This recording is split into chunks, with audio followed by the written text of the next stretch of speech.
San Francisco 49ers quarterback Brock Purdy's training camp interceptions have literally become a national story. Yes, that's right. You're not mistakenly hearing what I am saying. The fact that Brock Purdy has thrown interceptions has been picked up by guys like the likes of Nick Wright, who loves to talk about Brock Purdy's interceptions because there's a very common theme when it comes to the people who talk about Brock Purdy's interceptions, also out of context and not properly quantifying the hows and whys the interceptions even occurred. The common thread is they all want Brock Purdy to fail. They have all been people that have been very critical of Brock Purdy. So whenever Brock Purdy plays well, it looks really bad on them. It makes them look like they don't know ball. So that's why they go out of their way to talk about interceptions in a form of not of a place of context or understanding what practice is and what practice means and why they actually go out there and practice. Kind of like what AI said, right? Practice. We're talking about practice. Yes, we have national people on a large scale talking about Brock Purdy's practice interceptions as if they didn't learn from last year. So it has become a talking point, of course. And we've heard from Brock Purdy. He's explained what he's trying to do in practice, why there might be some interceptions. But of course, you have Kyle Shanahan go on KMBR and answer the same questions because when it gets to that level, people want clarification. All right. Well, you got these knuckleheads talking about Brock Purdy's interceptions. So, Kyle, what is the true context behind Brock Purdy's interceptions? And he tells you what's happening right here. What have you noticed so far from Brock Purdy that lets you know that he's taken that next step in his development, if anything? I mean, Brock's, last year, Brock showed such capability his first year, and last year was all about just making sure each day his arm was progressing, and we were building it up to full strength because just the sensitivity of the elbow. And this year, it's been about working on things in OTAs and bringing it to camp and seeing if it had gotten better. He worked on a lot of things through OTAs where, sometimes, I remember coming off the field and our O-line coach, Chris First, would be like, is Brock all right? Because he would try a couple new things. I'd be like, yeah, why? He's like, well, he usually hits that. I was like, oh, he's working on some new thing that we didn't like last year, and he's trying to correct it, which was really cool in OTAs because some guys, they hear the coach and then they get out there and they just – it's hard to look bad in practice. Yeah. You don't want to try new things, but Brock's a confident dude, and he tried all that throughout OTAs, and I think it really paid off because then he got in the summer, gets away a little bit, goes to fine-tune his arm and work on some of his technique and everything, and I think he's been that much sharper here in training camp, and we just got to keep that going each day, never take a step back, keep him healthy, and get him ready for week one. Is there anything we would notice, like when we're watching the games, that if somebody wanted to say, hey, this is something that he does, it's weird, I'm trying to phrase it properly, better than last year, differently than last year. I know you see it, but is there anything fans or us watching on TV could watch and say, okay, that's different? Well, that's kind of I think that's been the cool thing about Brock's career in a year and a half, that even after his first year, a lot of people outside of here, they would have so much questions about him. Yeah. Him taking over for a talented team, going undefeated, undefeated in the games he played in, and until the Philly game that he got hurt in. But when you watch those 7 games, you saw him make plays scrambling. You saw him make some plays down the field. You saw him very accurate. He protected the ball, had a very good touchdown interception ratio. So you kind of saw all the areas that you need as a quarterback. Mm-hmm. And then the whole thing got about him getting healthy, and he got into week 1 healthy, and I think you saw that stuff this year. People expecting him to be good, or now the secret was out, and him still performing at a high level, where people are talking about him as a possible MVP. Having a tough game where he's got 4 picks on Monday night or Christmas, whatever night that was, versus Baltimore, and then coming back and rebounding from that and playing a hell of a job from there on out. Being in a big game, winning 2 playoff games, playing in the Super Bowl. There's so many things that you've seen Brock do that I don't think there's an area where anyone's like, he hasn't thrown the deep ball well. Oh, he hasn't been able to perform after a bad game. He hasn't made plays scrambling. He's kind of done all that in a year and a half. And so to me, everything's about just being consistent, doing it more and more.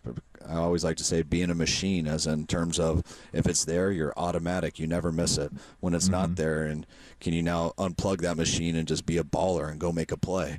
And he has done that stuff, but nobody's perfect. That's why we're always trying to train him to be perfect, and that's why he probably gets annoyed with us, but because we're not going to stop till he is. But that's kind of what's cool and fun to coach Brock in, because he's pretty much that way with himself.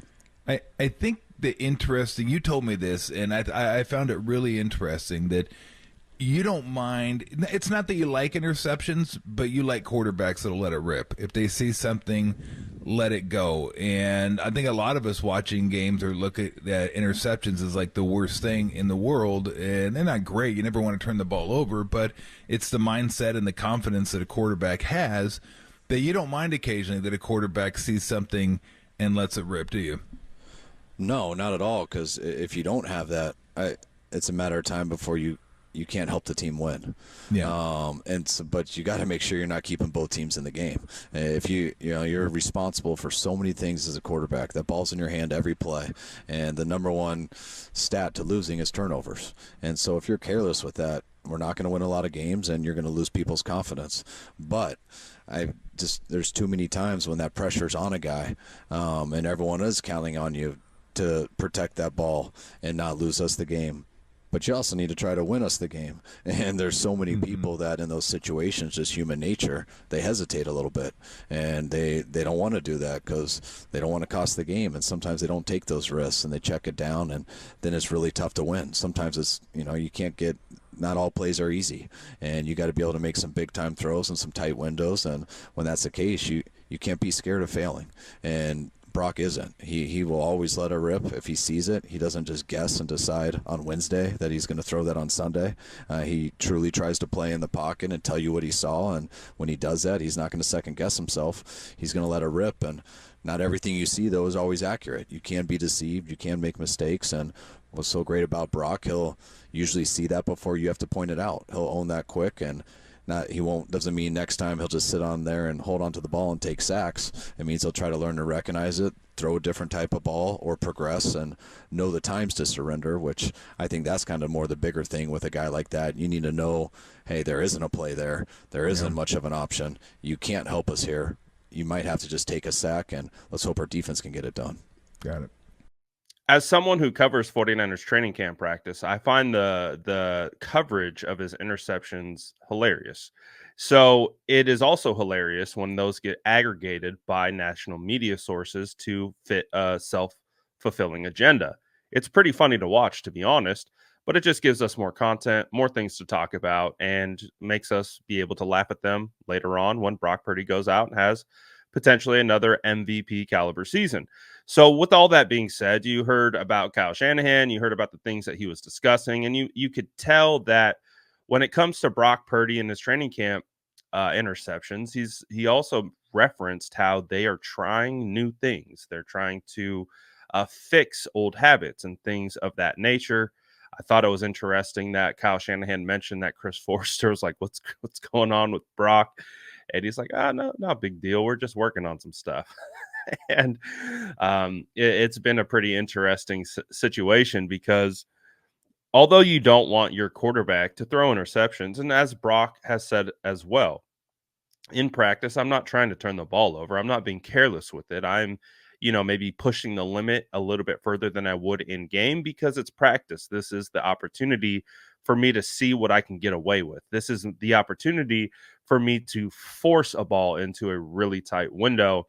And what also is hilarious about this, again, as someone who has covered not only last year's training camp, but this year's training camp, one of the themes of this training camp was coverage sacks because Brock was it was an interesting situation because he was getting good protection by the offensive line up front, but his wide receivers weren't able to generate separation because the 49ers secondary is phenomenal and they've been playing at a very, very high level all throughout training camp. So one of the common themes that we had seen is Brock just searching for a place to go with the football. And, when we talk about Brock, one of his best traits is his ability to process and get the ball out quickly and throw with anticipation.